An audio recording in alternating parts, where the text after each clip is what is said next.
मेरी नियुक्ति चास नगर निगम में अक्टूबर 2016 में हुई थी। मैं यहाँ के विज्ञापन को देख के ही आवेदन डाला था, जिसमें मेरी नियुक्ति इंटरव्यू वगैरह होने के उपरांत 48 लोगों के बाद हुई थी और मैं 2016 से कार्य करता आ रहा हूँ। तत्कालीन जो मेयर, अभी जो मेयर साहब हैं, वही उस समय मेयर थे और उन्होंने ही 6 माह बाद बोर्ड में मेरा वेतन 15,000 से बढ़ाकर मेरे कार्यशैली को देखते हुए 20,000 किया था। अभी बीच 2020 के बाद जब बोर्ड ये हो गया, विघटन हुआ, उसके बाद जब ये फिर से अभी आए हैं, उनके बाद ये हमेशा मेरे ऊपर लांछन लगा रहे हैं कि इसकी नियुक्ति गलत हुई। नियुक्ति, अगर मेरी नियुक्ति गलत हुई है तो मेरे कागजात की जांच करा ली जाए और जो सही है उसका आधार पर कार्य किया जाए। ताकि बार बार क्यों आप, हाँ, मेरे ऊपर ये जो बार बार लांछन लगाया जा रहा है, ताकि इससे मुझे भी मानसिक पीड़ा होती है और हमेशा मुझे तकलीफ होती है कि मैं इतने शिद्दत से कार्य करता हूँ और मेरे ऊपर इस तरह का लांछन लगाया जाता है। नहीं लगता कि लेखापाल की जगह आपके जगह हटा करके अपने आदमी को लाना चाहते हो सकता है उनके मन में ऐसा हो, जो ताकि उनका कार्य सिद्धि हो, उस हिसाब से जो चाह रहे हो करवा चाह रहे हैं। जी, हुआ नियुक्ति का भी पूरा प्रक्रिया नहीं हुआ और मेरे हिसाब से हमको लगता है नियुक्ति का ये भी बहुत जांच का विषय है कि बिना किसी विज्ञापन का अपने मन से कैसे विज्ञापन निकला और कौन किया, ये भी गलत है।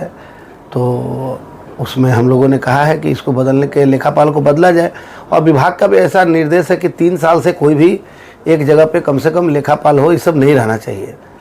बस उसी की प्रक्रिया के तहत जांच हुआ है और हम लोग उसको यहाँ से लेखापाल से उसको हटा करके दूसरे काम में लगेंगे। सौमेन मंडल का नियुक्ति पूरा फर्जी है और उसका पूरा पॉइंट हम लोगों ने बना करके दे दिया है और उस पर जांच भी चल रहा है कि कोई भी व्यक्ति का नियुक्ति अगर ड्राइवर के लिए हुआ तो गाड़ी ही चलाएगा ना, वो लेखापाल तो नहीं बन सकता है। डबल एंट्री में आया और प्रधान लेखापाल बन गए, पूरा टेंडर कमेटी में आ गए, ये कैसे हो सकता है? एक प्राइवेट आदमी डबल एंट्री के लिए बहाली हुआ और बहाली ही फर्जी है और उसके बाद उसको इतना महत्वपूर्ण कामों में योगदान लेना ये कहीं भी उचित नहीं है। लेकिन नियुक्ति उनका फर्जी है, फिर आपका बोर्ड जो है 5,000 रुपये आपका वेतन बढ़ाता है जिसमें आपकी सिग्नेचर है। नहीं, वो सब गलत है, भेग में कराया गया है, उस सभी बिंदु पे जांच हो रहा है।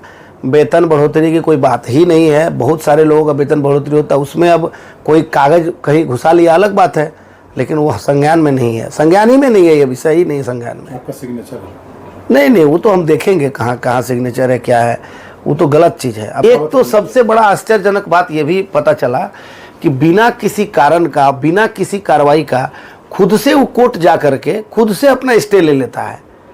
किस कारण से आप कोर्ट गए? आपको तो कोई बात नहीं था, क्यों आप कोर्ट चले गए? और ऐसा माननीय न्यायालय को ऐसा क्या बात बताया गया कि आपको यथास्थिति रहने के लिए, सर भारत में कोई भी पद ऐसा होता है कि कोई बोल दे कि मेरे लिए पद एकदम आजीवन सृजित हो गया, अब मैं इस पद पे बना रहूँगा? देखिए, सरकारी नौकरी में रिश्तेदारी नहीं होती। सरकारी नौकरी में हम सब कर्तव्य का पालन करने के लिए बाध्य हैं। किसी के प्रति रिश्तेदारी नहीं करनी, लेकिन समन्वय रहना चाहिए, आपस में कोऑर्डिनेशन होना चाहिए। मेयर साहब भी जो नियम है उसके अनुसार काम करेंगे, एएमसी नियम के अनुसार काम करेंगे, नगर निगम के सभी लोग नगर निगम का काम करेंगे, सरकारी पदाधिकारी भी अपने अपने नियम के अनुसार काम करेंगे। सबके पास नियम है और नियम के तहत प्रोटेक्शन भी है और नियम के तहत काम करने की बाध्यता भी है। इसका ध्यान रखेंगे सभी लोग।